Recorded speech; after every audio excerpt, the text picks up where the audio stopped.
বর্ষার শুরুতেই গঙ্গারামপুরে ব্লকের সুখদেবপুর গ্রাম পঞ্চায়েতের চৌধুরীপাড়া নদী বাঁধে ফাটল দেখা দেওয়ায় এলাকার বাসিন্দারা আতঙ্কের মধ্যে পড়েছেন। নিয়ম করে প্রতি বছরের মতো এবছরও ভাঙনের পরে এবারেও এমন ঘটনায় আতঙ্কিত কৃষিজীবী এলাকার বাসিন্দারা।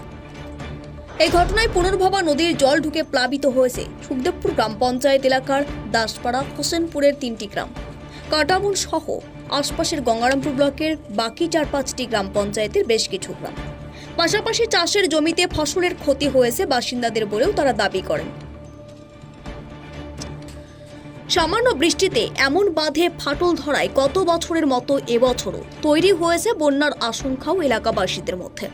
সুখদেবপুর গ্রাম পঞ্চায়েতের হোসেনপুর সহ প্রভাবিত গ্রামের মানুষজন মূলত কৃষিকাজের সাথেই যুক্ত, ফলে প্রতি বছর বর্ষার সময় বন্যার আতঙ্কেই থাকেন তারা। গত বছর নদী বাঁধে ভাঙনের পর এবারেও ফাটল দেখা দেওয়ায় দুশ্চিন্তায় পড়েছেন সকলে।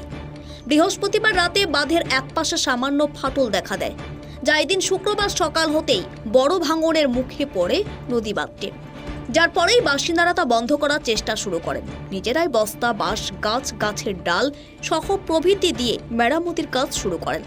এদিন ঘটনাস্থলে পৌঁছান গঙ্গারামপুর ব্লকের বিডিও অর্পিতা ঘোষাল। সেচ দপ্তরের আধিকারিকদের নিয়ে পরিস্থিতি মোকাবিলায় হাত লাগান প্রশাসন। ঘটনাস্থলে ছুটে যান ব্লক কৃষি দপ্তরের আধিকারিক সুদীপ্ত সরকারও।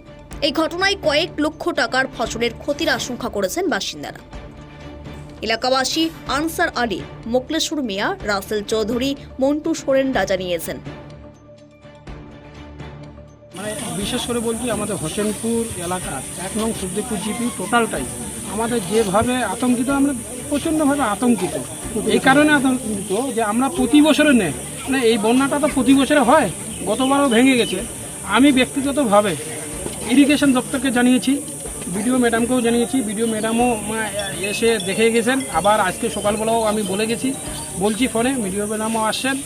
আমাদের বক্তব্য হচ্ছে এই বাঁধটা পুরোপুরি বোল্ডার দিয়ে কিংবা কংক্রিট ঢালাই যদি করা হয় পেটের, তাহলে আগামী দিনে এই সলিউশনটা হবে আর কি।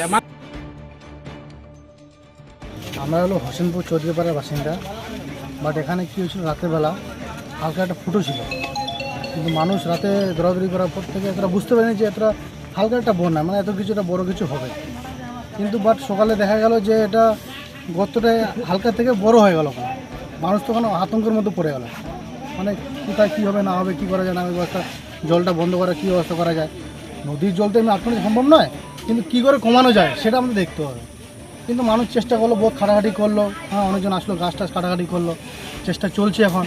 দেখুন, আমার মতে বিডিও সাহেব যিনি আসেন তাকে পরিকল্পনা ভাবা উচিত, মানে প্ল্যানিং করা উচিত, আজ নয়, কারণ 5 বছরের জন্য ভাবা উচিত বা 2 বছরের জন্য ভাবা উচিত। কারণ বন্যা কিন্তু হবেই, বন্যা কিন্তু আটকাতে পারবে না।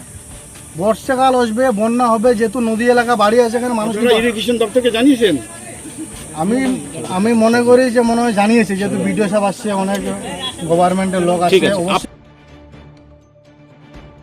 রাত থেকে অনেকে ছুটাছুটি করে আসলো, আর দিনে যখন আমরা সবাই ছুটে আসলাম তো আসে গাছ থেকে শুরু করে কাটাকাটি যা কিছু ছিল আর কি, খুব চেষ্টা কাজ চলছে।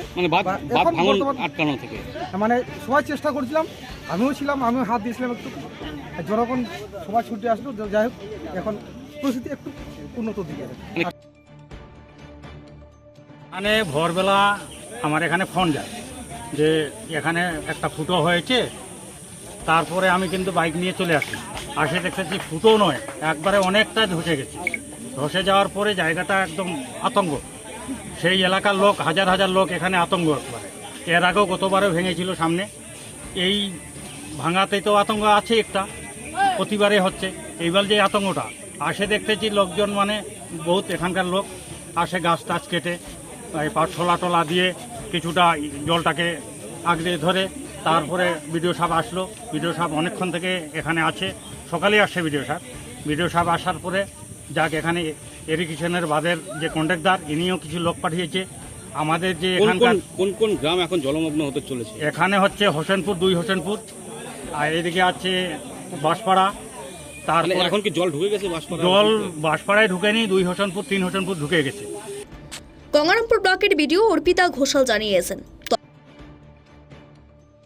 গ্রামবাসী যারা আছে তারা দেখতে পায় যে এখানে বাসটার নিচে একটা ফাটলের মতো হয়ে গেছে। তো নদীর জল পুরো এখানে গ্রামের মধ্যে ঢুকে যাচ্ছে। তো ওনারা লোকালি তখনই যেভাবে হোক অ্যারেঞ্জ করেছে বাড়ি টাড়ি দিয়ে বা বস্তা দিয়ে ওই যে ফাটলটা আছে সেটা এরপরে আমরা ব্লক থেকে এসেছি এবং ইরিগেশন দপ্তর থেকেও ওনারা যারা কাজ করছেন তাদেরকে পাঠিয়েছে।